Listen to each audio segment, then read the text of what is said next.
Roebuck farm in Taranaki, New Zealand. And I just want to show you guys something that Jody Roebuck's doing here that's really cool. He's also a sheep farmer.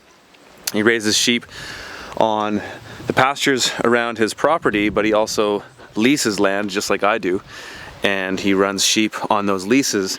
And he's fertilizing all of his crops with his own inputs, which is really cool.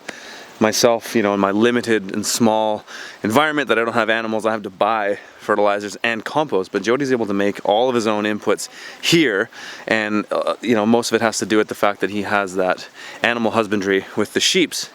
And what they do is they go and collect fresh manure from the paddocks when he moves a group of sheep into a new paddock, and they manure it as they chew it on the grass. He goes through with rakes and they pick up the manure. This morning they just filled up a trailer load full of manure just from a paddock down here, actually from one of his leases, and they brought it down, and they did this morning, so probably about 6 hours ago or so.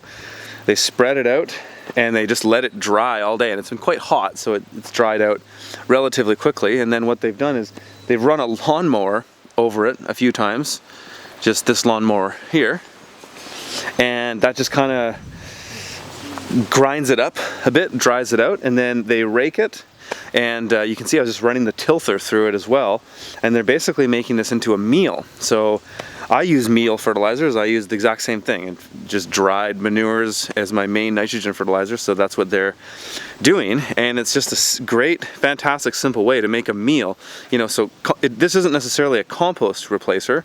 Compost is something you want to put in to get a bunch of organic matter in the soil, and you know, get all kinds of other nutrients in there, but bring in biology. This has some element of that, but it's primarily a meal, just a nitrogen-based meal that you can sprinkle on, and it's perfect when you're doing high rotation crops. You don't necessarily want to put compost in between each planting of a crop, especially if it's a relatively low feeder. But something like this, that's just a meal, you can put in a bucket and spread it really quickly, run it with the tilther to turn it in, and you're good to go.